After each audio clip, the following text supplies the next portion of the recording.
Merry Christmas, everybody, and Merry Christmas and Happy Crimbo to my old mates here, True Blue, Ross, and Base Radiant. How you guys going? Yeah, good. That's the way. Yeah, it's an interesting time of year. It's right in that sort of that sweet spot between Christmas and New Year's where no one really knows what day it is. We're just living on Christmas ham, watching the cricket, having a few beers, and just trying to do the family stuff as well. Yeah. Well, thanks so much for coming on, guys, and for joining me. Cheers, man. No, I've literally, like you said, not knowing what day it is, yesterday and today, I actually had to check my watch to be like, okay, it is Thursday or it is Friday. It's like, it's bloody weird. So, no, it's good though. Awesome. Did you have a good Christmas? Did you go to the beach or go for a swim in the pool or anything like that? No, yeah, went for a bit of a swim and had some family over and nice for a couple of days there. So a bit of hiding inside away from the heat as well, but a bit different to people on the other side of the world. Yeah. So we're in upside down land, down under. Yeah, exactly. So good stuff. How about you, Base Radiant? How'd you go, man? Yeah, it was great. It was pretty hot there, especially leading up to Christmas. There was like 142 degree. It was 45. It was 45. Yeah, there you go. At the end of the day, Monday, once it was all said and done. That's like 100 and it's over 110 Fahrenheit for sure. Yeah. So probably like 115. It was like cool and windy on the actual day, which is rare. Usually it's a scorcher on actual day. So that was good. Yeah, it was relatively mild this year for actual Christmas, but I think there's some heat coming. So I was lucky I spent most of it in the pool anyway. So that was good. How about you, Ross? Did you get up to much? On Christmas Day, not too much. Watched my daughter open tons and tons of presents while I had like two. But that was all right. It's okay. You got some socks or something. Yeah, something like that. Yeah, pretty similar. Yeah. But I had about 3 puddings. I had waffles with maple syrup. I had Christmas pudding with ice cream, and then I made chocolate fondant. So I diabetes. Well. Yeah, nice. Yeah, that's always good.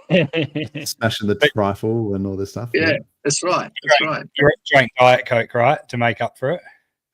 Well, I did go for a swim in advance in the morning, so I didn't feel too guilty actually in the end. Yeah. Nice. I've just been smashing the meats, man, like turkey and pork and ham and prawns and just so it's been good. Yeah, there's been a lot happening. I guess we had the Richard Hart Christmas message that he did the other day. Oh yeah, so that was pretty awesome to see. Yeah, and there's been a lot of FUD as well. So it's like, HEXican's we're doing the hard levels. Hard mode. We're playing it. Yeah, we're playing it on hard mode. Yeah, it's like, and I mean, part of me just thinks, some of that stuff is just FUD because it's all, it's like the presumption of innocence has just gone out the window for some reason. There's just like, oh, you can make allegations and then all of a sudden someone's like guilty of whatever. And you look on Twitter. I mean, in terms of outrage marketing, 10 out of 10 because the influencers lost their minds. Like all the it was like pre-scripted. Like they were ready to go with the insults the second it happened. And they seemed to find out first. It's like, come on, dude. You found out before HEXican's as if. And most of them started off with like, so Richard Schuller, aka, and it's like that's how you know as well. It's like, today, Happy Crimbo 43. How you going there, mate? Oh, look out. Merry Christmas, everyone. Merry Christmas, bro. Oh, that's the shot. Yeah. That's the cracking it. Let's hope that's a alcoholic one. We can get some festive 43 action in here. I'm drinking out of this empty stubby holder here. Check that one out. It's a bit weird. Oh, invisible beers. Oh, my favorite. Invisible beer. Yeah, what's been happening, guys? Yeah, no cow. It's been a fun week, hasn't it? It's been a fun week. Up, down, sideways. Yeah, it's a roller coaster, man. This is what it's all about. I'm loving it. It's almost. How's everyone feeling good? You got another opportunity to buy the dip? Yeah. Yes, there were dips to be had. That's for sure. But it seems like it's kind of done that. I mean, we'll pull up a chart in a second, but it came back quite quickly. Like it did bounce pretty hard. Down. You know, it went down, but there was people with dry powder like seeing the opportunity fully. I think there was like people saw the bad news and were buying on the bad news. So yeah. I mean it dropped below a cent. Hex on the PulseChain dropped below a cent. I mean, what a beautiful buying opportunity. Yeah. Didn't last true at all. No, it's got that classic damp sinusoid look about it. It sort of just went straight down, wick down, and then it just bounced and kind of tapered off. So I think partly people kind of heard a bit of more context with the FUD, and it was like, you know, the whole thing, there was people saying that, you know, there was these assault allegations and stuff, and it's like, and then there was a stream, I think, that Richard did, I think a couple of days later after the alleged date, and like his knuckles were like perfectly fine, like there was no baby hands. So then it didn't match like what they had said, like that he'd like punched this person. What was the date that they said? When was it from? 2021? Yeah, that's the other thing. Quite old, isn't it? It's from it was February 2021 we're talking about. So we're talking over almost 4 years ago. So it just didn't match. Assault. I think it's like you've got an alleged assault, and it's like talking about just punching someone or whatever, and then his knuckles are fine. Like the next day, it's like sounds like but you know what's strange? It is strange that an alleged assault would come up on Interpol and not just be being handled through like some local like law enforcement on Interpol. That's why, to me, it almost like they're trying to send him a message to say, you know, watch what you're doing. You know, we're more powerful than you. It's almost like a message rather than it just doesn't seem to add up with other cases, you know, like when you look on the site with other criminals out there or whatever you want to call them, like, it just doesn't seem to match up. You know, I would like to see a picture of the head of Interpol. Who's that guy? Who's that guy? Can we look at him? I just want to see that guy. Have you seen some of his posts about Interpol, like particularly like corruption and stuff that they've gone on and done? And it's like, all I'm going to say is that there's very few people in the world that have a neck that's thicker than their head. Very, very few people in the world. And that guy, for sure, is one of those guys. Yeah, you got a thick neck, but yours is muscular. At least I don't have multiple necks. But yeah. I mean, look, it seemed like a bit of circle, mate. He's full circle. It's not multiple necks. All his multiple necks have merged into one massive, just like pyramid style, like block on top, pyramid style down to his shoulders. Either that guy did heaps of steroids and weight, and then just turned fat after it, or he was just born like that. Yeah, you know, I reckon it's this is almost like just that one last hit, just to try and punch him in the way of like, right, this is the last chance at shutting down, because it's, you know, it's a pretty decent whack. But something I took from it is like, you know, his video or his audio file, I guess it sort of is Richard's one. One of the main takeaways was we need more eyeballs on PulseChain. And hey, there's one way to bring the eyeballs, you know, it's just big time. And there's some people that see it in a bad light, and then there's other people that know what's happening to lots of people in the world, you know, trying to get shut down, all these visionaries or, you know, leaders in spaces or whatever. And I just think, the people that can see through what they're doing, they'll be the eyeballs we need and want, and it's the right time for them. So, I think. Well said. It's massive. You see, you see a bit of a targeted approach to like Roger Ver and a few other like Bitcoin OGs and things like that. And then you're sort of thinking, yeah, this could just be a bit of an orchestrated sort of attack. And yeah, it'd be nice to see Tucker Carlson actually to interview RH the way he did with Roger Ver. Then yeah, see if there's like, you know, get a bit of the truth behind the thing and see how much of it is just a cash grab and how much of it is real. Yeah, it might be a bit of a risk for him to do any sort of like interview, I reckon, at the moment. If it, you know, he can sort of control a video or an audio file to just say what he can say, but I think in the future getting something like that would be huge. But it did sound like he was pretty confident from that the Christmas one. Like he was just saying that he'd prepared for this and he was, you know, bulletproof, all this sort of stuff. So from my mind, it's like, you know, if you're, you know, when it comes to tax and things like that, people, particularly, you know, large players, things like that, they might set up trusts and things. And then so you have executors of trusts, and then you have companies that sort of like run the trust, and it's like a business sort of thing. And then, so it's not a personal, you can't like, it's not, say for example, like they were saying that there's this tax, like they should have paid tax on the sacrifices.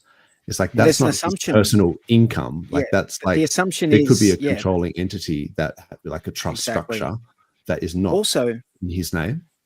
The other thing is also that the assumption is that he is still a resident of Finland for tax purposes, and he may not be. He may not be, right? And because another thing is that like Finland has a gang of double tax avoidance treaties with other countries, like loads and loads and loads of them. Right. Loads of countries have a tax treaty with Finland. So he could be in one of these other countries that, but even, and that's making the assumption that he is the entity that would be taxed.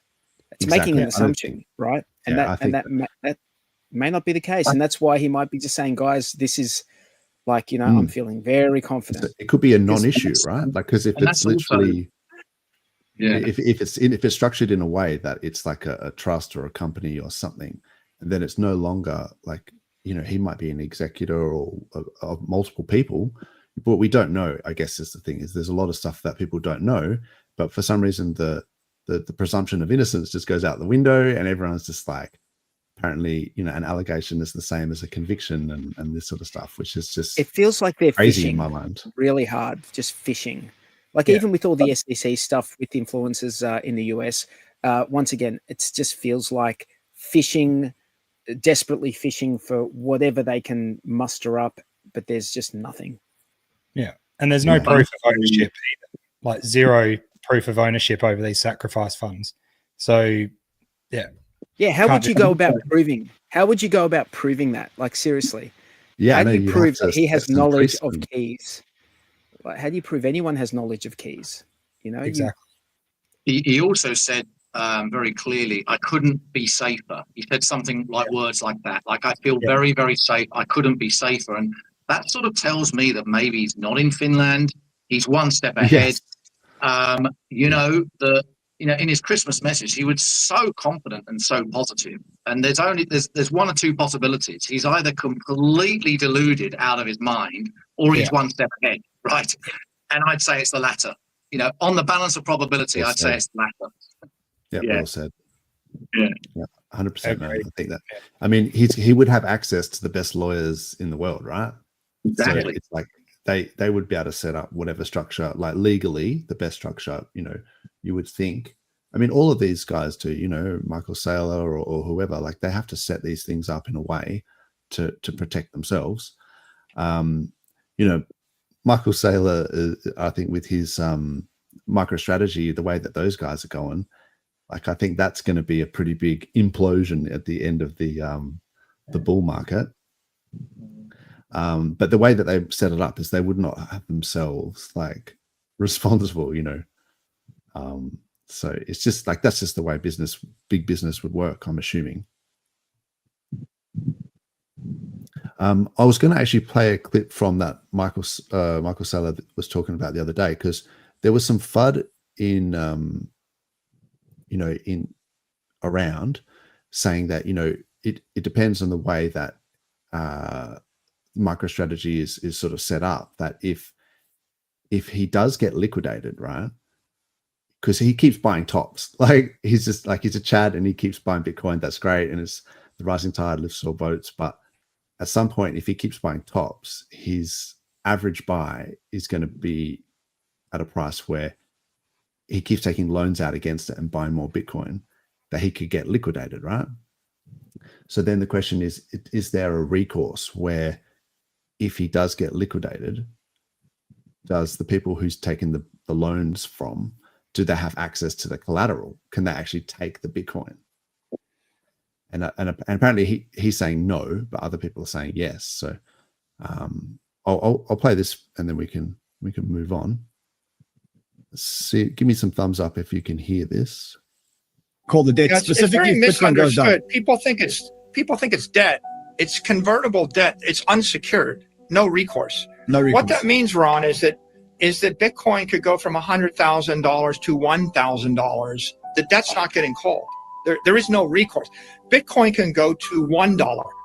You see, Bitcoin can literally go to 1 penny.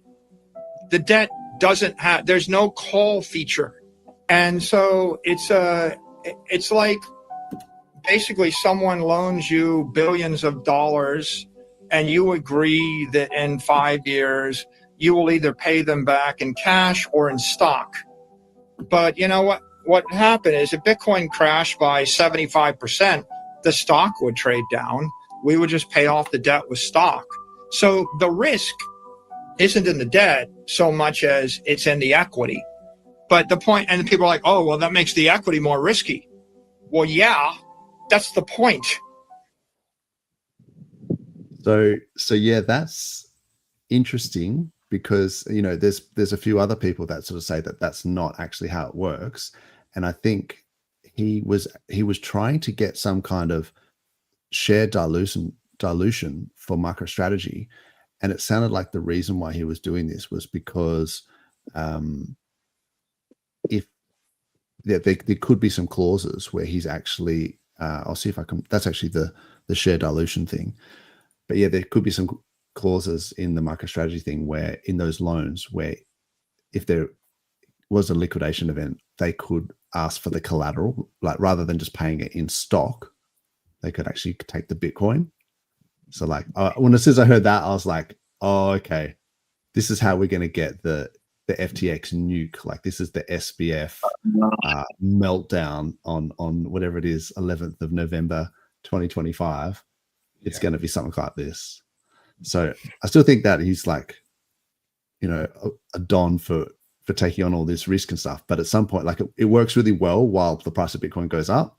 But once it starts going down, I think it's going to all end in tears, so. Well, my understanding, Dozza, just correct me if I'm wrong here and see if you understand correctly. Those bondholders, they don't get paid interest on those bonds, as I understand it. Typically, when you buy bonds, you get paid some kind of interest. But as I understand it, in this case, they don't get paid interest, but they get paid the money back on the maturation date, which is a few years' time, and then they can convert that to MicroStrategy shares should they wish. That's why it's convertible debt. Is that how you understand it? Yeah, it's something like that. You probably understand it better than I do, bro. That sounds about right.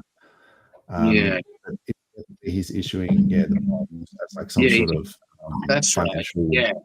Yeah, so they lend in money through buying the bonds, but what's unusual about this is they don't get interest on the bonds. So if I buy one of these bonds, I won't actually get interest on those bonds, which is a bit strange, right? That's unusual, but the way apparently it should work is that at the end of the mature date, I would get the money back and that I've lent, and I can then convert that money to MicroStrategy shares, which in theory and hopefully would have gone up in price by then. So there isn't, in theory, a lot to lose from a bondholder perspective. But I guess the depends on the price of the share, right? So well, that's right. if he's saying that if he gets some liquidation event, then it's fine because if Bitcoin goes to $1, I mean, obviously it can't because Bitcoin goes to $1. Like I'll buy all the Bitcoin, but if it does go down and he gets liquidated, then or the loan issuer has like a recourse to take the collateral, but he's saying that they can pay them in stock. Yeah. But if the stock dumps, you see how he has to keep paying more and more stock as the price goes down, and then you get this lunar event where you kind of like you're trying to pay an asset off that's going down, so then you need to print more to then pay more. And then as the price of that goes down, you need to issue more, and it just starts this like cycle where it just goes, and you can't stop it. Yeah, it'll literally just feedback loop to zero. Feedback loop, yeah. So if that's how it works, then it's like I wouldn't want to be holding MicroStrategy stock, around October next year. That's all I'm saying. Or is there a way to short it? It is probably the other thing. But hedge. I don't know enough about it. And I think Dozza, one of the popular things about MicroStrategy that Michael Saylor was saying is there's a whole ton of stuff you can do with MicroStrategy that can't be done with Bitcoin, for example. Yes.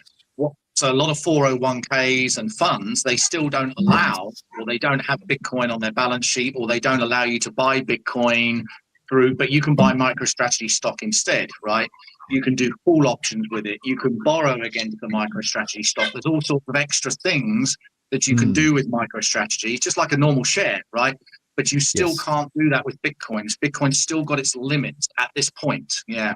Yeah, exactly. Well said. So I think the thing about MicroStrategy is that there are institutions that I think, pension funds or whatever, they can only invest in things that have, I think it's turnover, or they have to be like producing income. And then so they can't invest in Bitcoin outright. They can invest in MicroStrategy as a stock. So they get exposure to Bitcoin. So it's opened up, legacy finance to crypto. And I feel like it's a real positive thing, and it's been working great. And same as the ETFs and all this sort of stuff. But I do think that like it works really great while the price of Bitcoin goes up, and then it's just when it goes down, I'm a bit concerned that these guys are not ready for like 85% drawdowns. Like they're just going to be like, wait, what? No. I'm happy for 30-40% discounts, but I don't want 85% discounts. That's too scary. Yeah. And I like that, because a lot of people say, well, we'll never see these drawdowns again. We'll never see 80% dips in Bitcoin again because the ETFs. And I just think to myself, so what you're telling me is this time it's going to be different? Is that what you're saying? I don't know. That many times before. I haven't. Yeah. Oh, but I know. Institutional investors, once they come in. Yeah.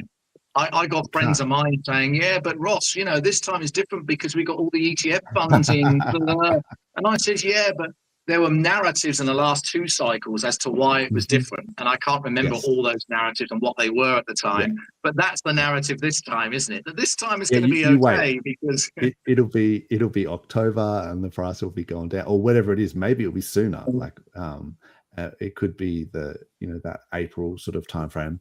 I'm still kind of thinking that there's going to be a head and shoulders. Like we've had one shoulder, maybe a peak around April, and then, but yeah, it's a bit. I think people are just a little bit too bullish. But yeah, hang on 2 secs. No, good. I think there's a term for that, isn't it? ABB. It's called always be bullish. ABB. Yeah, always be bullish. Yeah. 100%. I'm sitting there still. It's this whole like cycle with everything that's going on with Richard is a bit funny, because I reckon this last dip that we've had, it's almost like everyone's been saying, it's like a roller coaster ride, but it's almost like this one is, it's like we'd been down the hill already on this massive hill on a roller coaster. Now we all know what it feels like. So this second time, it's like, I actually wasn't worried at all. It was just like, sweet, more to buy, Yeah, more to buy. It didn't phase me one bit. Well, that's the thing, right, True, because like this time was an opportunity, I think, to buy very cheaply, and I did that as well. But I think in future, right, if it happens again, well, in all honesty, deep down, I don't wish for another 99% discount. I don't know what you guys think. I mean, I just think I'm okay, as I just said, I'm okay with a 30 or 40% discount, but I don't really wish for a 99% discount again. I don't know what you guys think about it. I just think that's a little bit too heart pounding. So, you know, I just think it's just a little bit too scary when it drops that much, you know? Yeah, I reckon for people like, you know, you and I and, you know, people that have been around a while, that's just, you know, a great buying opportunity. But yeah, it doesn't look good for the onboarders and stuff that bought during the last, you know, market, you know, top, and then they're watching it all come crashing down. So yeah, well, look, it'd be nice to stabilize, but then you don't really get those buying opportunities again. So volatility. Well, that's right, you know, because the whole narrative with HEX is delayed gratification. But when you look at the chart, you don't necessarily see that. The chart doesn't quite support that. Well, I suppose if you look at the all-time log chart, it does, but it's certainly if you look at the linear chart and the drops, it doesn't necessarily support a delayed gratification narrative at this point. Now, I know you're staked and you've got T-shares and all those things. I get all that long-term, but if you look at the price chart, it does look like a big trading play at this point, don't you think? Or not? Yeah. I don't know. I get what you're saying. The other side with the delayed gratification bit is some people are into the staking side of it. I know a lot of people aren't, but I think that's where the delayed gratification really came into that whole sort of mindset. Yeah. I mean, sometimes the staking can protect you from yourself as well, because I saw a lot of people in the Telegram and things like that sort of saying, oh, there's nothing I can do. I'm staked anyway. Like when the price dipped the other day and they were like, oh, well, I'm staked. So what can you do? And then it sort of recovered. So, you know, maybe those people might have sold the lows. So but yeah, I mean, if you can time your stakes, I guess for me around that sort of 4-year cycle, I think that's, or you just zoom out, you know. Yeah, I mean, maybe this is more like a 10-year thing, but certainly the whole point of staking and locking was to stop people selling. Yeah. But that, when you look at the price chart, if you've got a new onboard looking at the price chart, that's hard to explain when you say, well, if you're staked and you're locked, that prevents people from selling. That was the whole point, to protect the price. But when you look at the price chart at the moment, it's hard to use that as evidence to say, hey, look, the price is protected because people are staked. Definitely. You know? Yeah. I think it's a fair comment. But I feel like there's always game theory there, because, you know, if you choose to have liquid HEX, you're enduring some dilution, right? Because the inflation is being paid out to the stakers, but you're willing to take that game theory, you know, aspect of wearing that dilution in the hope that people who are staked are unable to sell the price down. So you can still hold it liquid. You know, you just have to be aware that that's the game you're playing. So yeah. I mean, nearly all assets as well. Like if you look at, you know, Polygon or AVAX or Gala or any of these other ones, like they've all done, you know, 80% drawdowns as well. So ours was just a little bit slightly more hectic, but also we're lower liquidity. So I guess we've got quite a lot of liquidity now, but at the time, I think we had, far less liquidity. And I mean, now we're spread across a lot of assets though as well. Yeah.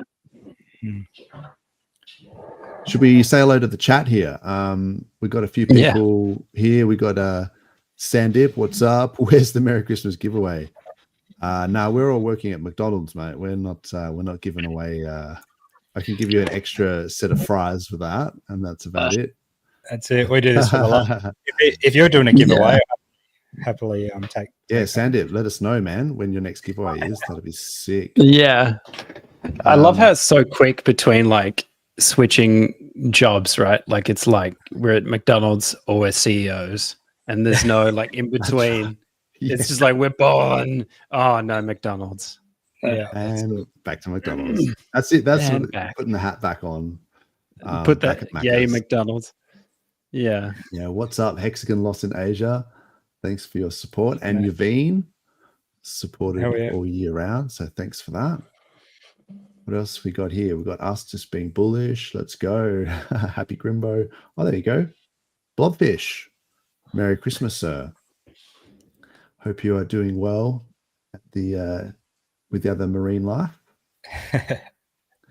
Hey, I have a question for you guys. Yes, what do you think of Donald Trump's words in recent days about Canada becoming a the 51st state? He's been talking about about like the Panama, buying Greenland or whatever. And Greenland. Like it almost seems like he's sort of throwing it out there, giving countries that might want to an option to come and join the US as a state. That's so funny. It's like when you're playing Monopoly and you're just like, how you going with that Park Lane over there? Oh yeah. Well, I've got Mayfair, but don't worry about that. Just why don't you sell it to me? You're looking a bit short on cash. It's like, and then everyone else is like, don't do it. Don't give up Park Lane and Mayfair. Yeah, exactly. Yeah. Look, I don't know if he's calling it like that. He's got some sort of confidence there, like he always talks a bit cocky, but unless he's just playing a game, but I don't know. No, fuck it. I'd totally just throw out a whole government and just become a state of America. I think that would be great, especially under his leadership and Elon Musk and stuff. Well, right now, geez, we'll just secede. Our governments. Yeah, you can't get worse. So, yeah, it's shocking.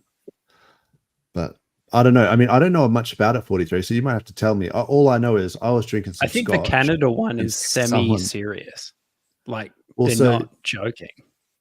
I didn't even know about that. So all I heard, I was literally having a couple of scotches, and someone told me that Trump wanted to buy Greenland, and I was like, "What?" And then the only thing I could contribute to that was that because they were saying, "Oh, Greenland is massive," and I was like, actually, it's that whole Mercator projection thing where on those maps, it looks like Greenland is massive because it's the way that they project it out. But in actual fact, if you look at it as a sphere in its true size, it's about the size of Mexico or something, which is not to say it's not big, but it's just nowhere near as big as it looks on that map. Things around the equator. Greenland one was a lot bigger. He said it was strategically important to the US.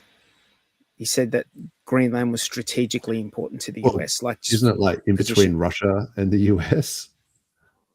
I'd have to check my maps, but isn't it you'd Alaska? If you had a base there. I guess on the other, I'm not sure how it works exactly. I should look at the map. But yeah, it's strategic for sure. I mean, if it's in between them and Russia, and you have access to Europe. It's not there's no land there, but there's a lot of ice. Oh, actually, sorry, you had a port there. No, it's my mistake. It's not. Sorry. So I'm just looking at it here. I think I was thinking of Alaska. Oh, Alaska is because it's on a globe. It's always hard to tell. It's close up the top there. Up the top, it's actually on the other side. Oh, holy shit! Yeah. So it's actually more towards in between. I mean, I can pull this up here. It's just rather than me talking about it. It's actually more in between the East Coast and Europe. Yeah, right. I thought it was here for some reason. No, that's Alaska I'm thinking of. Yeah, there's something weird about and look, it's just predominantly ice. So they must have found some reserves there, oil reserves. Yeah, for sure. But see how big it is in this, right? Compare this Can you bring up a map that takes into account the fact that it's been laid out? Yeah, this is that Mercator protection thing. So if you if you look at it on here, it looks like it's way bigger than Canada and the US or whatever. But if you look at it on like, the one up the top there, top one, it's got the overlay. Look how small it is. Look how small Greenland is compared to like how big it looks on. Yeah, so it's way small. So on normal map, it looks like it's bigger than almost all of North America. Then on that proper actual size map, it's like barely like a third of the US.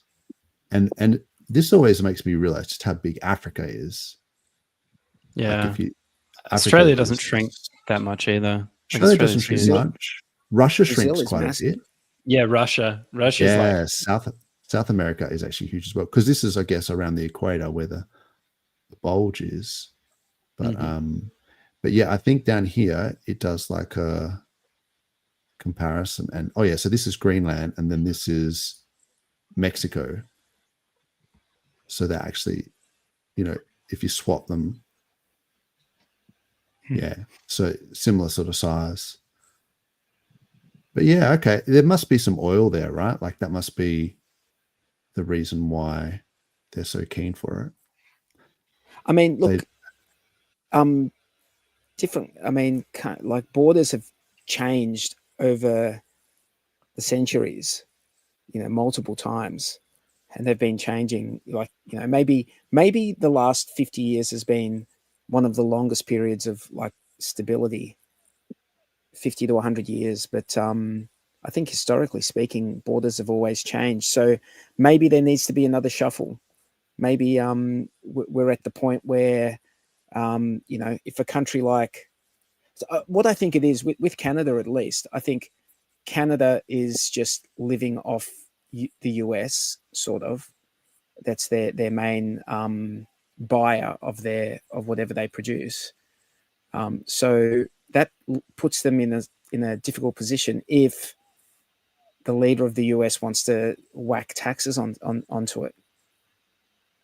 So what are they going to do? I don't know. I mean, I think Australia's pretty solid from that perspective. But we do rely a lot on China. We have relied on China buying our resources. So what if China turns around and says, "Hey, do you guys want to become a state of China?" we're like halfway there. And we're in Oceania, I guess. We're definitely in Asia, yeah. Well, we're sort of halfway there with the cameras going up everywhere and the communist mindset. Yeah, we're starting to get the censorship as well that the People's Republic of China have always had. So that's like that was always used. Chairman, PM. Yeah. We have such a handsome PM. He's so handsome. Our PM. Oh, handsome boy. He's a handsome boy. Where's that coming from? It's what Chinese people say to any like Westerner who goes over there. Like, man, they always call him handsome. They'll always say, "Oh, yeah, he's so handsome," like because they're just like, they want to say something nice about you, make you feel good about yourself. Yeah. Good negotiation tactic. Get you like relaxed put you on trying side. To buy like a Vietnamese roll, and they're like, "Hello, handsome boy," and you're like, "Oh, take my money." I don't have two spring rolls. I'll have the extra. Yeah, that's classic. Handsome boy, mate. He's a handsome boy. We're halfway there. Yeah. I think it's because it doesn't translate as well. The word man and boy don't translate very well, so they call him handsome boy. Like that's how it translates. Oh, so there that's you go. The history for that. There you go. Yes, I mean the similarities I think are a little bit scary because I remember people used to use China as like a cautionary tale of like, in China, they have banned Google and like they ban like YouTube and stuff like, so you only get to see what the government wants you to see and stuff like that. And you're like, yeah, that's crazy. Like, that's just ridiculous. And then now it's starting to be like, even in Australia, they're starting to censor certain things and you can't say certain things. Our governments did it in a much more sneaky way. Like the Chinese did it in a very straightforward way. They're like, no, you are not going to be able to do it. Whereas with our governments, they formed a partnership with these companies and then compel them to report upon who they're report the data that they're holding, just legislating, you need to give us this data. So they're sort of doing it one step, like through one layer international. of abstraction. It's happening to a bunch of European countries, and it's happening to us in the same way, in the exact same playbook. I was watching this Joe Rogan podcast with this like military intelligence dude, and he's like, it's actually like it's non-government organizations that are funded to the gills that are basically just this. Anytime you hear the term misinformation, that was focus grouped, and they have like certain terminology that is like, this is a whole society approach. There's a couple other terms where they're basically trying to coerce populations of whole countries to accept a certain flavor of censorship. And it's happening throughout the Western world, basically. The non-government entities. So it's not government, so you can't blame a government, but it's but it is government. You know, it's like NGOs. It's part of the old Biden regime, apparently. And it'll be in until Trump probably boots him. I mean, spin has always been a thing as well. Like, media that's true. have always just spun things the way that they want, and they insert keywords and things like that into the zeitgeist, or into the media cycle. Like there might be like a news cycle for that week or whatever, and they just think, well, this would be a good way to like a trending word, and it's like, it really is quite manipulative the way that they do it. So and they're promoting like non-Western holidays to kind of ruin Western values, but then they won't promote things like Christmas. So there was like a cricket ground. The MCG, I think, was like Happy Diwali on Diwali, but then when it was Christmas, it was just cricket. It was just cricket. Or Happy Holidays. Yeah, that gets my it's like, come on, man. Dude. Just say the word. What about Australia Day? Australia Day. Yeah, it's stupid. I mean, Australia Day is like, it's history, man. You can't ignore it. Like, I grew up on Australia Day being hottest 100 Australia Day. That was something I grew up with. That was like what you did on a Sunday. You had a Barbie. Now it's like a day of shame and guilt. Day. Yeah, now I'm guilty. It's like, get lost, dude. It like, why do you have a problem with it all of a sudden? Like all of it just out of nowhere. Virtue signaling. They just want to signal to people that they're more virtuous by saying, and like it's self-deprecating in a disgusting way. It's like we are the problem. I am a benevolent person, therefore I shun the day. It's like, come on. I've heard someone describe it as suicidal empathy. Yes, that's exactly what it is. I've seen videos of like people just crying on streets and stuff, and like almost to a like self-deprecating to such a level that they're like, we're whites for ending racism, and they would like self-flagellate basically, and they're just like, there's groups of people doing that. There's people they need a cup of concrete and harden the fuck up, basically, because what are you doing? What are you doing to your own race? It's like, come on. But it's also like so I'm sort of like, I remember there was an interview with Morgan Freeman, and they were saying to him, like, why don't you like Black History Month? And he was saying, well, first of all, how do you relegate like the whole history of someone into like a week? And then he was saying, and then the guy said, oh, well, how do you stop racism? And he goes, well, stop talking about it all the time. So, I'd like, I'm going to call you a man, I'm not going to call you a white man. And then I would prefer if you didn't refer to me as a black man, because we're just men, like, that's it. So the more that you draw attention to it, the more you kind of like focus on it, the more you divide. So, and I always think that's a great message for, racial equality, is just like, stop focusing on it all the time and trying to create these divisions, and just talk to people like they're human beings. And then that way, you probably find you have a lot in common. Definitely. Yeah.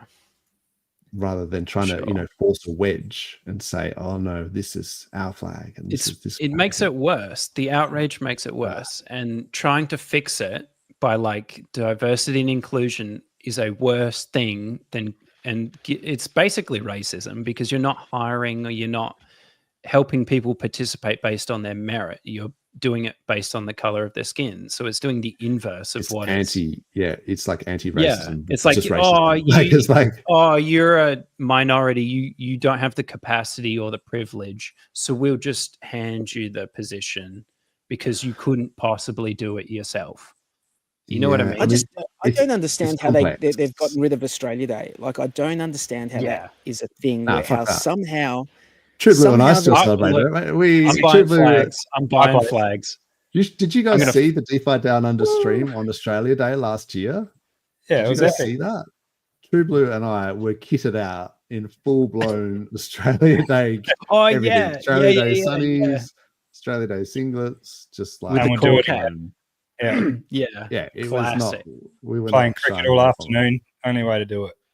Yeah, a bit of backyard cricket, sing a few frothies. I'm not fussed about the date. Like, I know people have said, "Oh, the date doesn't mean." Like, I don't care about the date, but there should be a day. Like, there should be a day. But like, we are the shit day. We are the national pride. Yes, Australia, a day that is for Australians. Yeah, it's a day. Doesn't matter when it is. Pick a day. I don't care. Just there should be one. And if there's anyone out there who thinks it's a good idea not to have that, I just like, why? I would like to know why.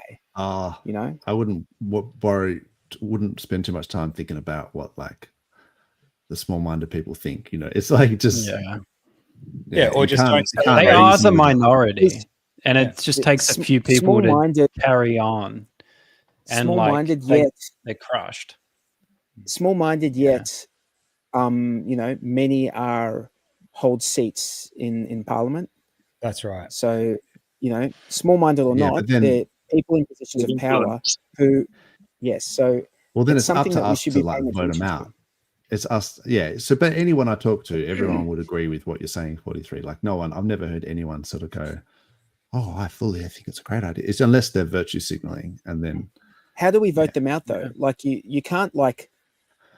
How do you vote them out? You celebrate the day shamelessly. Like exactly. You just it actually hurts them. Turn off the news and just stop buying into it. Like, just do, and then speak up for your rights and things. All it takes is a few thousand people to stand up to this kind of crap, especially like top echelon people.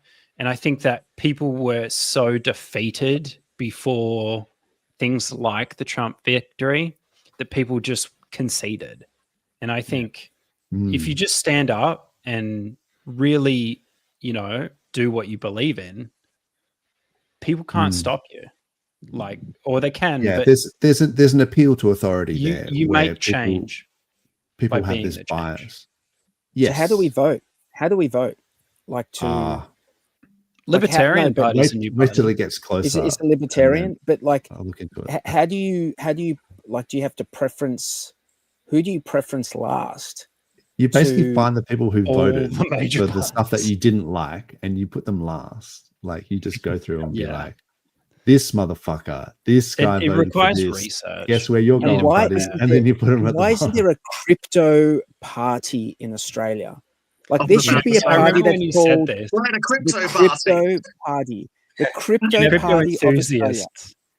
Could happen. The crypto enthusiast party. Bro, I keep telling you, man, you're the first. You're going to be the first in line to be. I was thinking about that the other day. I went back and researched them when the motoring enthusiast party got in, and it was like just a few strategic voting alliances, and they got a seat in the Senate for a little while. It was a bit scandalous and whatever, but they ended up getting taken out. But it's not impossible. Yeah.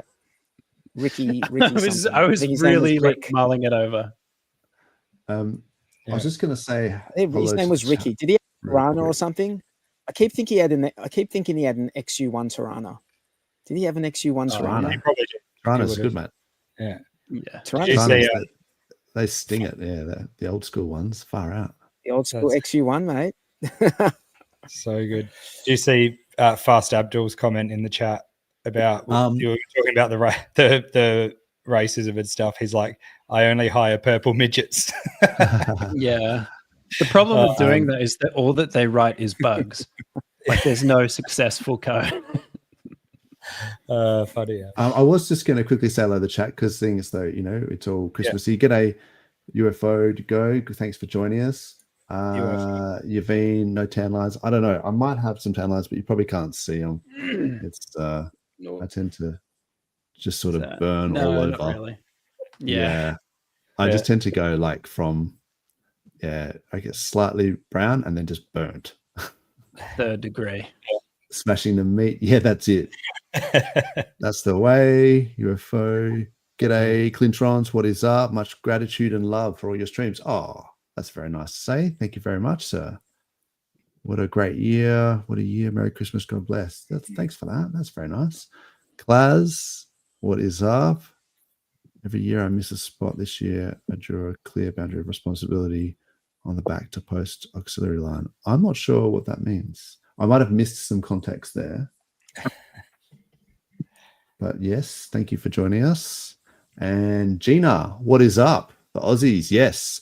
We need to get old Gina Meinhardt on here because he's been around for ages.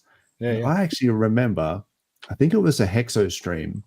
I think it was maybe around the time of the Ethereum merge. And Gina was doing some, because I think he was doing validating and he had a whole bunch of like mining hardware, hence the Meinhardt, that he was like, well, now what am I going to do with all these like mining rigs? So I think, I'm not sure if he still does all that, but he's definitely been around. So it would be great to have you on, bro. Handsome looking boy too. Plus he's the richest woman in Australia. So yeah. That's also a handy bonus. Seeing the price on Dex Screener, Pulse token pairs. Oracle had a glitch, showed a price of 60 cents. Yeah, it does that sometimes. I wouldn't worry too much. Like, I can pull up some of these charts later on. But I think what happens is sometimes the price on Dex Screener is just not correct. Sometimes the market cap is not correct either. Generally, the charts are correct, but the actual price, like in USD, is not always right.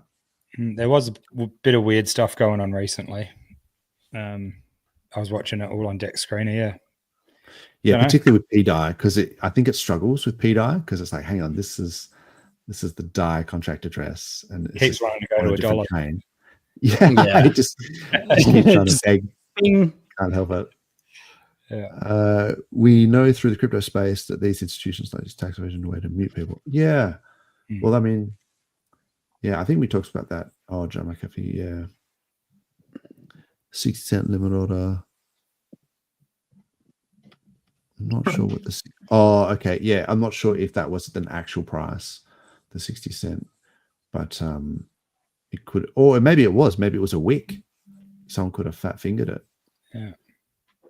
Fluffy Pony of Monero, Roger Ver. Oh, I remember when these are old chats. Oh, okay. This is old. Okay, no worries. McNuggets, what's up? I'll just go through them real quick.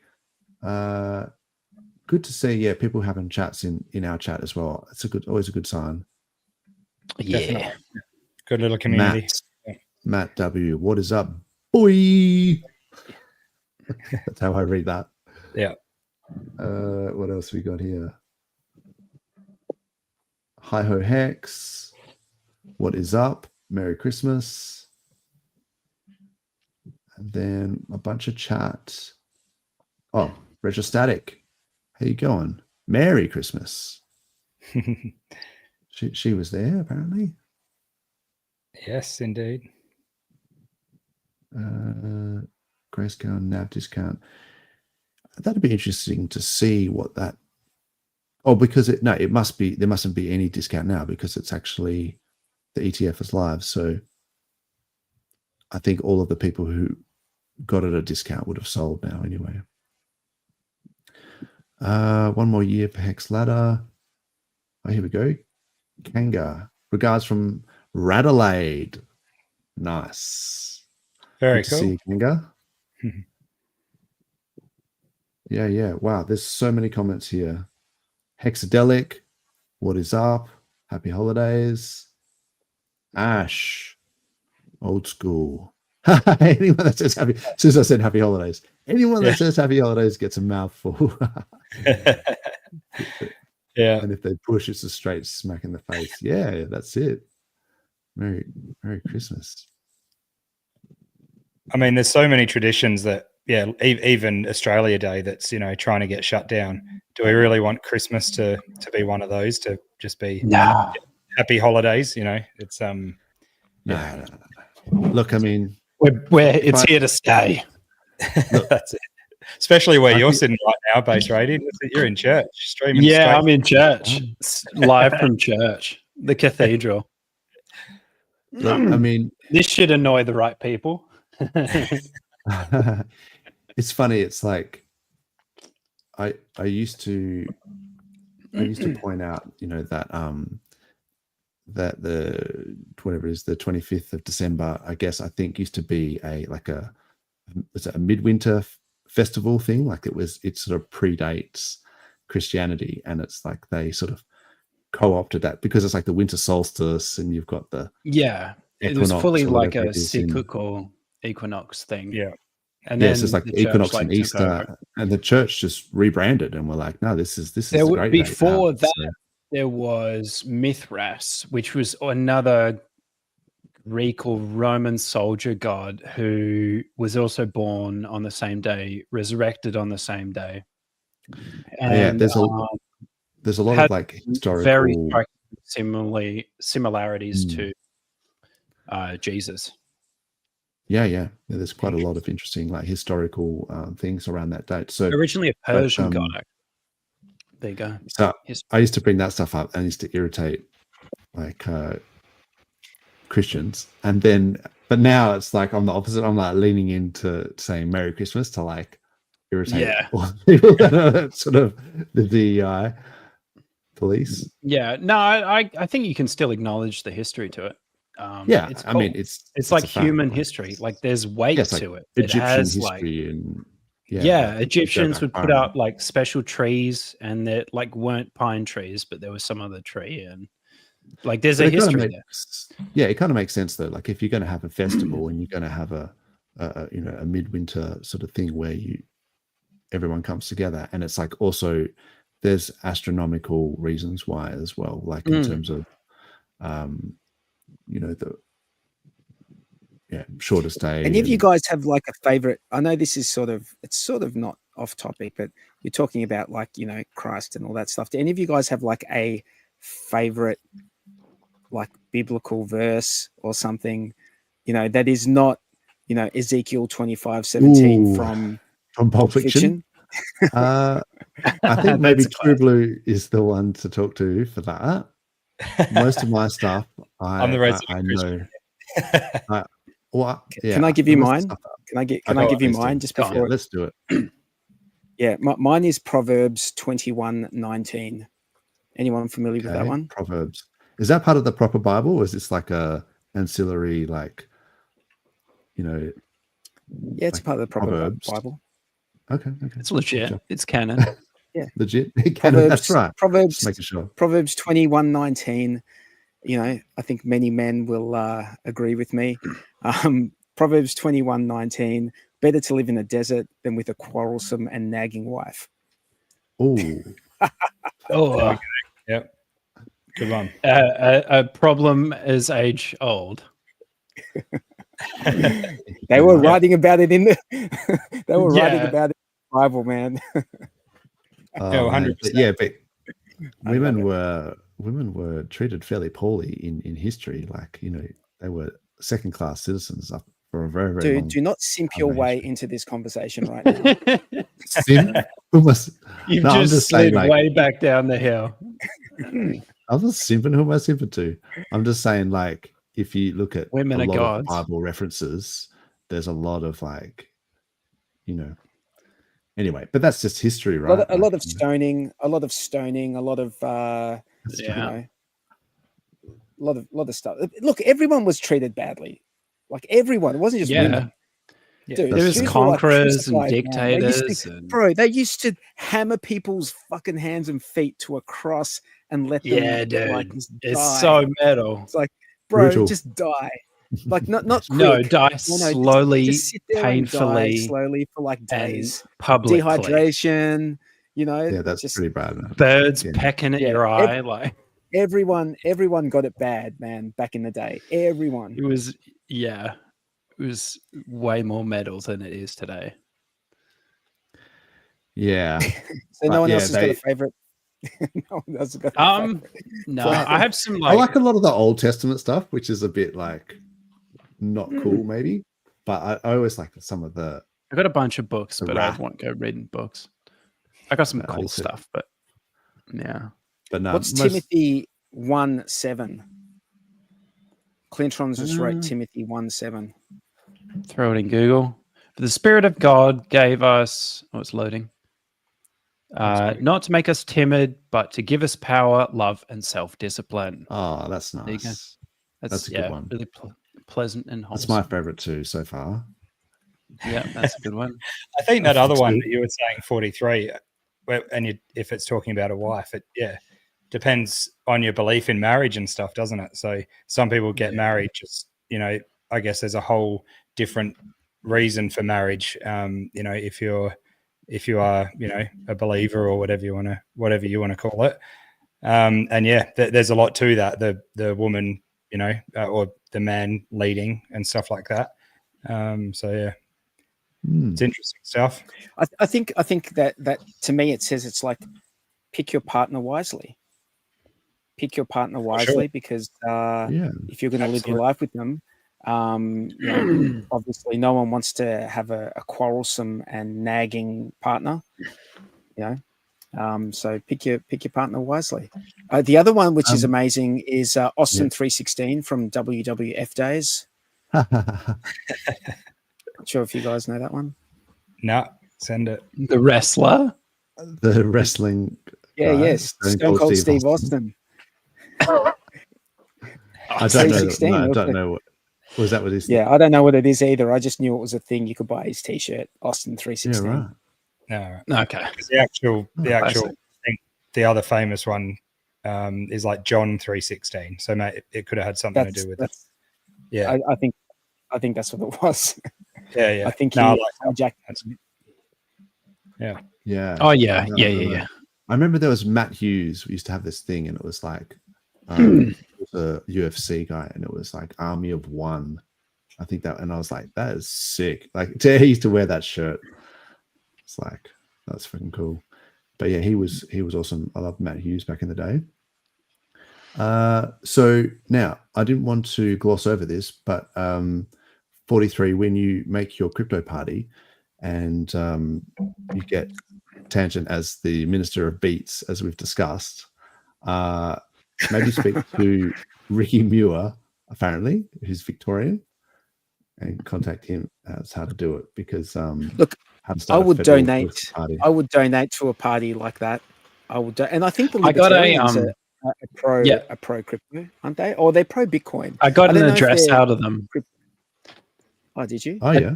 I think they wanted me personally to donate. I'm not sure what the circumstances were around that, but I was like, you should open up donations in crypto because there is. Is this the Libertarian Party you were talking about? The new, it used to be called the Liberal Democrats, and they rebranded to Libertarian, and they're going more in on that angle. They should go hard in on that angle. Yeah, the like minimize government angle, and it's like it's working, and they're spinning up offices all over the country. It's all moving and shaking. We'll see if anything happens. Go hard on the crypto, the pro crypto angle. They should go hard on that. But Satoshi was a libertarian. So yes, there's that. Yeah. Feel free to look up Fast Abdul's one. That's actually pretty funny, but I'm not sure. if people want to hear it, but it is actually pretty funny. What is up, Sammy Chica? Merry Christmas. Yes. We should give her the link if we can. Has anyone got access to the link they can send her? Because I can send it to her. Last time we tried to get her on, she said she was chilling in the background for a little while, but yeah, that's cool. That's cool. But she's always welcome. I'll send her a link. See how we go. She's an OG, always been around for a long time. What else we got? Can we read Ezekiel 23:20? Oh, I just looked it up before. After her lovers, whose genitals were like those of donkeys, and whose emission was like that of horses. Oh, the romance. Yeah. That's good. I'm not sure why we've what we've done here, but we've started something here. Yeah, that's. I would like to also point out, and this has not been pointed out at all yet, is that it's episode 69. Is it? 69 dudes. Yeah, that's Bill and Ted. Yeah, classic. Classic. Nice. Sticking back to the whole Richard Hart stream and what he spoke about, what are you guys feeling for this dismissal? Because one, he sort of said there's lots of things to look forward to coming up. One is the dismissal and stuff like that. It's like, wow. So it's not even, he didn't even say that it might go the other way, really. That was his words were basically, we're very looking forward to, wasn't it? Yeah. So that was good. We're almost 60 days. Like I think New Year's Eve is about 60 days. Yeah. So it depends on if they're in the office, I guess. Yeah. Well, exactly. How do you guys feel about the like this angle? The longer it takes, the more I think it's going to be a dismissal, because I think the judge would need to give like really good reasons, really like articulate the reasons very clearly why it's being dismissed. And that would take longer than just saying, oh, let's just go to trial. Let's just there's too much dodgy sounding shit here. Let's go to trial, where that sounds like sort of thing. It would take less time to do that. Whereas the longer it takes, the more I think, well, she's needing to articulate exactly why there is no need to go to trial. Yeah, I agree with that logic. That if you were just going to say, if you couldn't be bothered, you could just say, I'll sort it out in court. Like, let's just go to trial, and we'll. But if you actually cared and you went and wanted to deliberate, it would take longer. Yeah. The interest. Okay, I mean, maybe we can, see what other people think as well. But I thought one of the biggest kind of most bullish, I can't pull it up, reasons why you might see a why does this not work? All right, let me see if I can pull this up in the background. Hang on 2 seconds. Just out of interest, we just had Sammy join up. I'll bring her up. Hey, Sammy. Hey, here she is. Hey, how are you? Hey, Merry Christmas, Sammy. How you going? Sammy. Merry Christmas. Yeah, I'm good. How you guys going? Pretty good, pretty good. It's good to hear your voice. That's good. Seeing, thanks so much for organizing the Hex meetup, Pulsechain meetup in Sydney. That was awesome. My pleasure. It was good to see you, and thanks so much for coming. It was a good turnout. Awesome. I think we had a lot of fun. Yeah, it was awesome. It was really fun. And Darb Kuda as well. Shout out to him for sorting that out as well. Definitely. We're I'll go on. Oh, okay. What's going on, Sam? I found that thing that I was talking about. Yeah, what's going on, Sammy? We haven't heard your voice. I'm just chilling, just had too much to eat for Christmas and just doing housework today. Got a couple more days off, then get straight back to work. No rest for the wicked, Oh, brutal. Damn. Yeah. Did everyone have a nice Christmas? Yeah. It's awesome. Too much food. Lots of meat and booze. Oh, well, you're allowed. You're allowed. It's Christmas. Man, but doesn't price look like shit, I have to say. I mean, the last couple of days. Oh, The Grimbo fud. terrible. Yeah. I know. People are calling for an 80K Bitcoin. I don't reckon it'll see 80. I reckon it'll be lucky to go much under 90. Yeah, I mean, there was a bit of resistance at that sort of 93K or whatever. So I think maybe people were expecting a bit of a Santa rally. It hasn't really happened, but yet, I guess, is the thing, because things can change pretty quick, right? And is anyone reckon it's going to go crazy once the of Trump's inauguration? Could be. Likely. Yeah. I reckon we'll probably see, like, we could get even a bit more downside in the next few days, because there's always that talk of tax harvesting and stuff, you know, in jurisdictions that work on that cycle. So could even see a little bit more of a downside, but who knows? Could go the other way. There's a bit of time. There's still a few more days that people can sort of pump the price if they wanted to, and then sell it and still be within that tax year. And then typically then they buy again, you know, in early Jan. So yeah, I think that's probably what's going to happen, but you know, only because historically that's what's happened. You know, a lot of people are saying with Trump in, this whole year is going to be just absolutely massive for cryptos. Trump gets rid of the SEC scumbags and everyone else who's against crypto, and he brings in proper regulation, basically enforcing it. Apparently it's just going to go crazy for the rest of 2025. I hope it's true. Yeah, hell yeah. Particularly with the whole, like, most of the politicians now who are some already in, who are now, like, if you take them all as a whole, the majority are crypto positive, and that wasn't true before the election. So, like, majority rule, most people are pro at least Bitcoin, but particularly crypto. Yeah, and I think with the Bitcoin strategic reserve as well, once they get confirmation that that's what they're actually going to be buying, that will be huge. Yeah. But you know, there's also the possibility of a sell the news on inauguration day, but hopefully that's just a week. Yeah, some people will, but I think you can't sell down a perpetual buy that is just rolling. Yeah, you know what I mean? Like, you can kind of time it, I guess, but yeah. I think people will try like sell and the sell news it down, like Trump on the inauguration. day. Yeah, I reckon they will. Yeah, I reckon it will wick down, but then it'll just get bought up. Like, but especially once, you know, if he's in for a few days, Michael Saylor will get into more debt. Yeah, but see, they could he could actually free Ross Ulbricht as well. He said day one. He could be doing a few things. So that once you start getting a few bullish things, you know, the confirmation of the Bitcoin strategic reserve, that sort of stuff, then it'll be like, let's go. So he's going to be releasing lots of classified files, isn't he? JFK.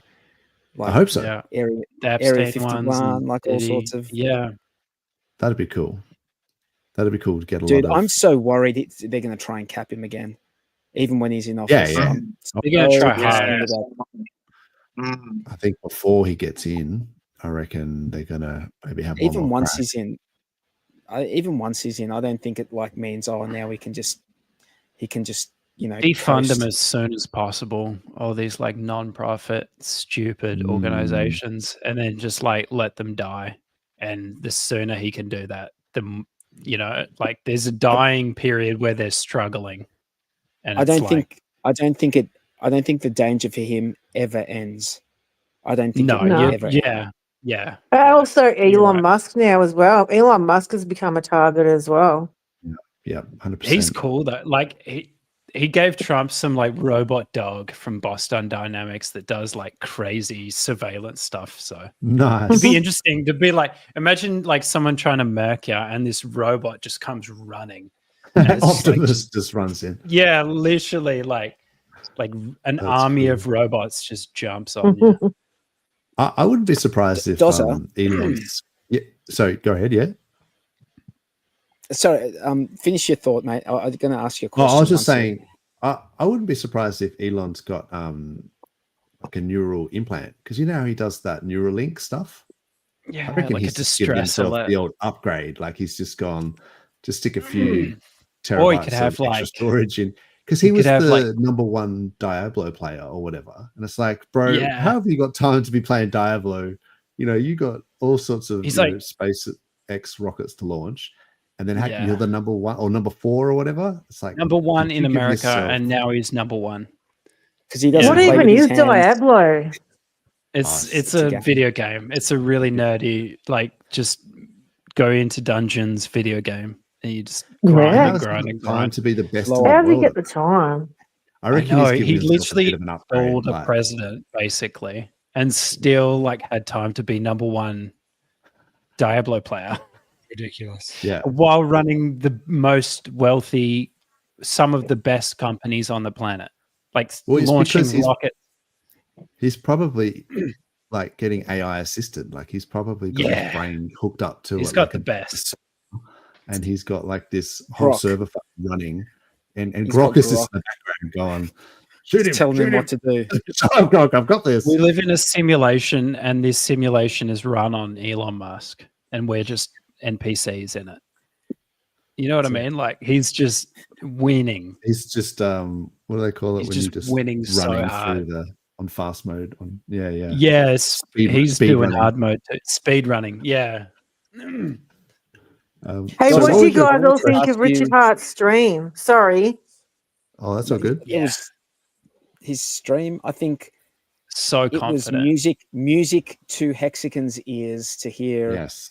him do a Christmas stream. I think if there was ever a time of the year that he could do a stream that gives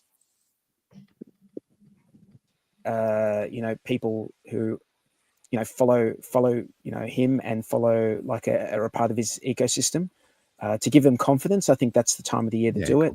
Yeah. We're going to be talking about it around parties and people and I think it was a good thing to do for the community. Yeah. One of the It's pretty things that I think Rich doing. Sorry. I was just going to say, one of the things that Rich has done in the past is that I think he's quite conscious of the fact that not everyone has friends and family on Christmas.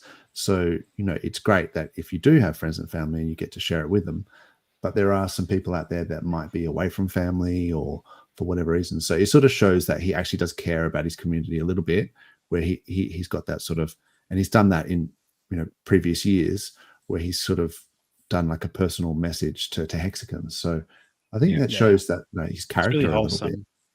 Mm. Yeah. He sounded really positive about winning the case. Does anyone get the feeling that he might already know? Like, how his lawyers requested confidentiality and privacy. Does anyone reckon that he has already got the outcome? Because he's just so confident. I don't think that he can be in the sense that, like, I mean, I could be wrong, but if they had a result, they would have to put it through the channels to make it public, I think. But it might just be like his lawyers might have just gone, like you say, Sammy, like he's like so confident, but it might just because of his lawyers have just sort of said, oh, we've proven this, we've proven that, and like Decision with trees the as well. yeah, like we're talking about with the whole, alleged, tax evasion or whatever. It might just be that the lawyers have gone, oh no, we've set this up with the trust structure that by the law you're not obliged to be paying Finland anything. So that's like a non-issue. So then that just gives him enough confidence to come out and say that he's in a good place. I hope that's what it is. But yeah. By the way, if you guys are listening and you're not subscribed to the channel, please subscribe. We'd love to get over that 1,000 subscriber mark. We're at 974. It's That's only right. 26 more. Surely you've got Give 43 his account Christmas present. Yeah, that's right. Surely you've got an alt account you can log into and subscribe for a second time. Like, You need do us a favor. Let's get us over that 1,000. Need to do the Pharaoh shake your ass for Santa thing. That would get you over the line, but it would probably get banned. Yeah, But definitely. But Goodness. good old Pharaoh. Shout out to him. Hey guys, just quickly, I need to jump off now. My girlfriend's asking me to watch Squid Game season 2, so that's just good choice. No. That's what I'm watching tonight. I watched episode 1 last night, so did you? yeah, Okay. I love K-drama. K-drama's great. Yeah. It was pretty good, the first season. So but yeah, cool, man. No worries. Thanks for coming on, Ross. All right, and Merry Christmas to you and the fam. Cheers, Ross. All right. Nice to meet you, Ross. Chat again soon. Bye. Sounds good. Bye. Cheers, bro. See you, mate. Yeah. Hey, Dozza. Yes, mate. I was going to ask you a question before. Sure. So I've like I'm not sure if you guys saw that plane that went down in the last couple of days. Yeah. That one that got Yeah, shot I down. saw her. And they've got all sorts of theories as to how it got shot down. Right. Who knows? But it made me start like to think about like drones and stuff. I'm like, bro, you're the only dude who I have spoken to who knows about EMPs. So like realistically, how can I build an EMP to protect my home from? Okay. yeah, dude. I'll send you an A4 page with instructions. Yeah. No, you can create an EMP, no worries, but you'd probably want to have a Faraday cage around your house so that it doesn't, somewhere in your house so that you have like a safe zone where that's not going to, so your electronics is not getting affected by that EMP. So you could make a Faraday cage with like chicken wire or just like alfoil or whatever, but you'd have to, otherwise you'd destroy your own like electronics as well. But to generate them is not that hard. Like, it's just a particular rise time. Like the pulsars have a very particular rise time, and you need obviously like a lot of current and all that sort of stuff. But I guess the thing is you can actually harden up electronics to withstand EMP as well. So a lot of military grade tech, I know I have access to an EMP generator that has a very particular waveform, and we use it to harden up electronics to withstand EMP. So you can filter out EMP waveforms and things like that so that the electronics is protected. And most military grade stuff has that in there because it's part of like the mil spec that they have to pass for the contract. So I guess, that stuff is freely available, man. Like there's literally military standards. So maybe shotguns are better for taking out net gun drones. For civilian drones. Yeah. Well, see, that's the thing. So the mil spec stuff is freely available, and it's it's just a standard, and they have the well-defined waveforms with all the rise times. Shotguns are not easy to get in Australia. Maybe a slingshot with marbles. Slingshot with marbles. Yeah, so I gun. think it's like, how effective would it be against equipment that's hardened up against EMP, I guess is what I'm saying. So hence, like you say, like a net gun that's just, something like that. That's just a bit more rudimentary, but still effective. Although a swarm of drones, like you're going to be, maybe you have both. You also need like an underground bunker. Yeah. And then those nets won't necessarily work because you're assuming that these drones are going to have propellers, where they could have like some sort of thrusters. Something else. What are they called? Like not vacuum. No, what are they? Like sort of not revealing state secrets. This is like I should just clarify. That's like public domain stuff that anyone can look up. So that's just what Dozza does in his spare, like just as a hobby. State secrets. Yeah. Magnetron. Links them on the internet. Gina's onto it. Look at this. Magnetrons and microwaves with tin cans on them. So microwave. You can take out the little piece from an old microwave that is the microwave thing. It should cook a drone pointed at a drone. That's another good idea. Well, so most microwaves work at 2.5 gig because that's like here we go. the resonant frequency of the the water molecules to heat it up. Actually, no. 2.4, but it would. It's just because, like, you know, if they work on 2.4 gig, like if it was a wireless, then yeah, it would interfere. Because it depends, like on the the Wi-Fi signal that it uses. But what channel is it on? Yeah, if they use a 5 gig, then maybe your average microwave wouldn't do it, because that's a particular frequency, I guess, that you're emitting like a lot of energy at that frequency. But if you wanted a wideband source, you know, you just need to have an amplifier with a wide enough bandwidth and an antenna with enough gain over a large enough bandwidth.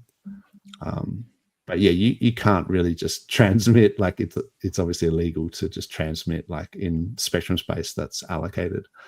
So probably wouldn't recommend doing it unless you're doing it. We're talking about wartime. Wartime. We're talking about wartime where no one gives a fuck, mate. That's right. That's when it's anything goes, I guess. But you can also hack the Wi-Fi source. Usually they're not super secure. It's just like WPS or something. I've seen it done where a drone flies up to another drone and takes that drone. Wow. Oh yeah. Yeah. Okay. That's a clever one. That's cool. That's pretty cool. You want something like a Wi-Fi. I don't know if you can say this, like a Wi-Fi pineapple, and you just literally glue it to the bottom of your drone. Yeah, there's like flippers and all those sorts of things. Yeah, there's some cool stuff out there. I always get advertised all that shit. Like they know me well. they're like secret device. I've had I've seen people use them too. Let's not go there. But there's these devices that stop you from recording audio. Oh yeah. Yeah. And like that's cool. And like you can like take out your camera and like try to film and record something, and then you play it back and it's just fuzz static. There's lots of cool stuff out there. This plane that went down, apparently one of the things that was affecting it was GPS jamming. And that was really affecting how. Well, that's easy to do because a GPS signals are very weak, and you know, the L1 band, whatever it is, 1.51 gigahertz, it's like a very narrow band, and it's like very susceptible to jamming because you need a really sensitive receiver to pick up GPS signals. So yeah, that is a concern.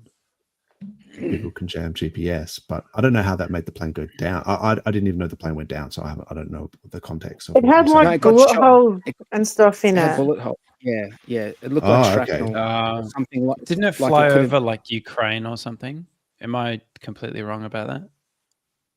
If it did, wherever it flew, it must have flew over something that went off, and it got shrapnel. Look, targeting the GPS is probably the easier thing to do. Yeah, for sure, because it is a very sensitive receiver. You could flood that like easily. So, yeah, but you're not meant to transmit in those bands, like not giving away free ideas.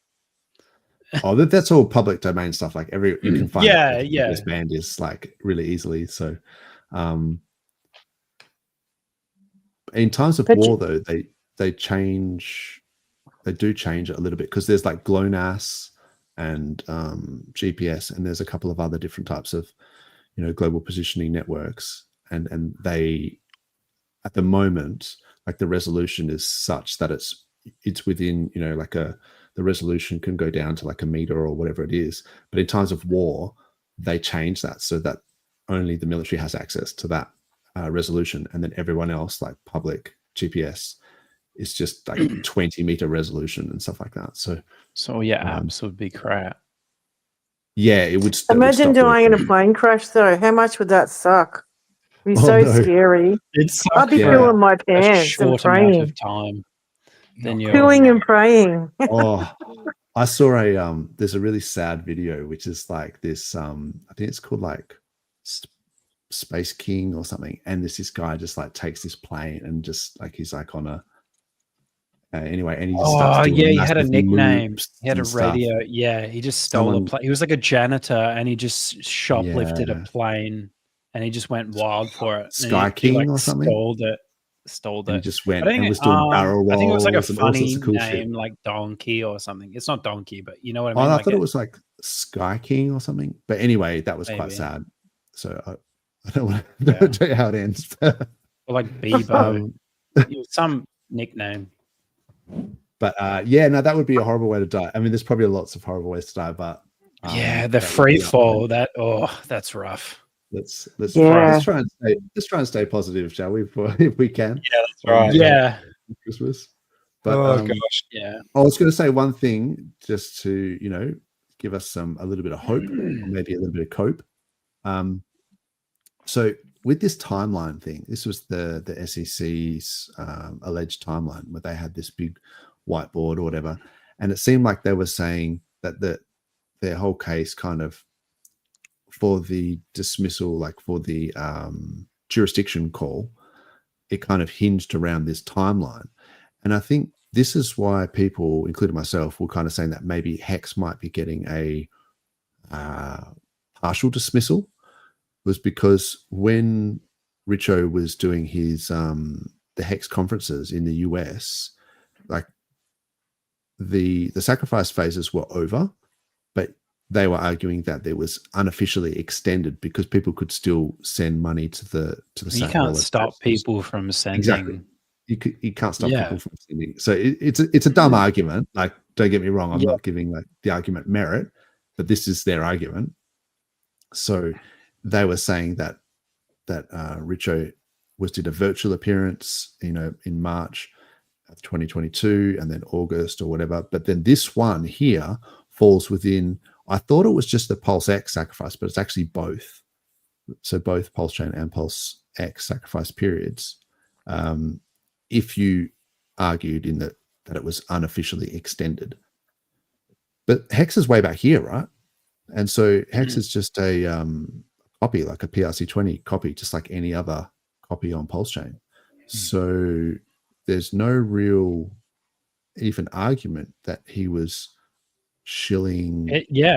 I don't see like anything damning on that to do with Hex. I mean, if that's their argument. What are the claims surrounding this particular? Also, that he was talking to Americans. Well, that he was talking to America. Like, how do you? So they're talking about jurisdiction, right? So they're saying, right? How can you establish that there was American investors and involved? He was on the screen in Las Vegas in a virtual appearance in Las Vegas while there was Americans attending an American conference. So then that was but then at no stage, like, Hex is just not even part of this. No, it's not even. So it just seems to me like if anything, well, if you were going to do a partial, like Hex just doesn't seem to be involved. If you were going to do a full dismissal, you could argue that no one can stop people from sending or updating. Let's use technical language. No one can stop you from updating a ledger using your keys. So using the keys that you have might not even be your keys. You just happen to have possession of them.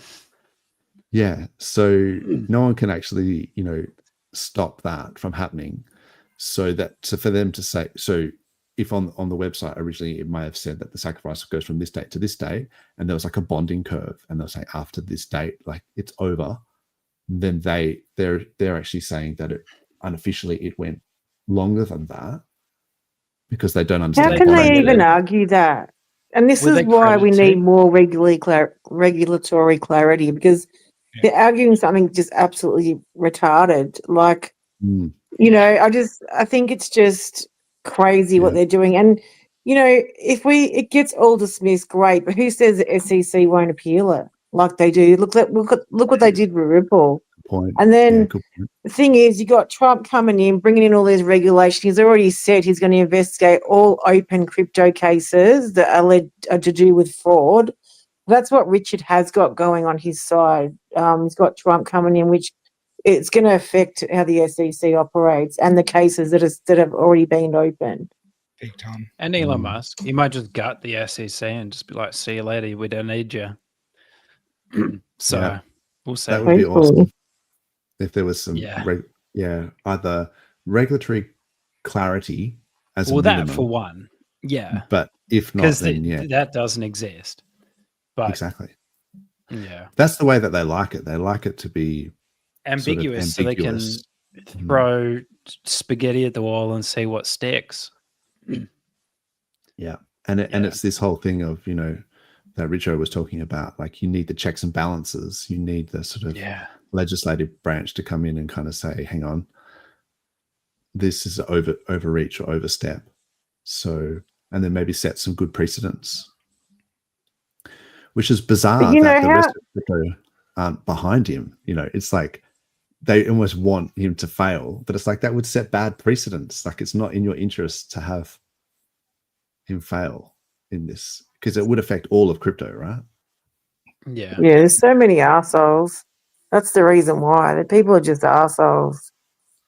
Pretty much. Or they like to kick people when they're down. I think that's it. They just quick to jump on it. Well, they like no one like they have such mediocre followings, right? So like what I'm trying to say is like all they can do is kick him while he's down, but if he were to come at them, they would have their careers ended. Like there's no if they were to 1v1 him, so to speak, like intellectually, they would lose straight out, like then and there. Like and everyone knows that. As he said, he's even become like a law expert over the past few years. Yeah, just reading books and going through case law and stuff. Exactly. Yeah, he's super confident and he's. Yeah. Hey guys, sorry, I've got to bail. I'm very sorry. That's cool. I'll see you guys. That's all right. No, Christmas, bro. We'll catch you next time. Yeah, 43. Good to see you, mate. No worries. Thanks for coming on, 43. See you, mate. Catch you, mate. I'm also going to join the bail train. That's all good. I think we should wrap it up anyway. But yeah, maybe we'll wrap it up. Let's wrap it. It's all good. Just just to come on and say Merry Christmas to everyone, and just support the community and stuff like that. Yeah. Yeah. No, it's been a great year, like streaming and all the regulars coming on now. Yeah, absolutely awesome, and consistent views and replay gang and all that. So thanks everyone for always joining us on a Friday over here, and it's been so good, and we'll be seeing you next year, eh? Yeah, for sure. I'm always sort of pending 2025 with the baby, the newborn. So I'm like a bit touch and go now. For sure. Class is doing the hard yards at the moment, looking after the little ones. So that's good. But yeah, thanks Sammy for coming on. Great to hear your voice, and thanks for having me. Good to see you guys. Yeah, great to hear you doing well, and wish you all the best for the new year. Yeah, happy New Year. Talk to you soon. For sure. All right. Well, yeah, thanks, chat. And does anyone else want to say anything else before we go? Very quickly, I'm just going to say shout out to switch.win. I may have contributed to code in that. So nice. I didn't write the whole thing myself, but a little bit of my code might be in there. Switch.win is a DEX aggregator. There you go. I saw something pop up about that. Haven't looked into it yet. That's Rags. Yeah, Rags Riches, the build Rags on Riches. Yeah.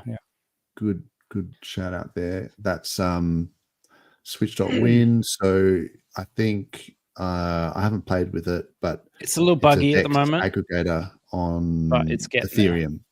So it's on Ethereum, but I think it means you could do EHEX. It's coming to PulseChain as well, and it supports Hex and Hex from PulseChain, I think. Yeah. So, but yeah, no, Rags and the Build on Tech guys are doing a good job. So it's good to see builders building. Yeah. Oh yeah. Awesome. Rock on, peeps. Merry Christmas. And thanks to the Replay Gang. We'll catch us all next week. Indeed. It'll be a new Merry year. Christmas. Yeah. Merry Christmas. Merry Crimbo. Merry Crimbo and Happy New Year. See you in the new year. Happy syphilis. Catches. Bye.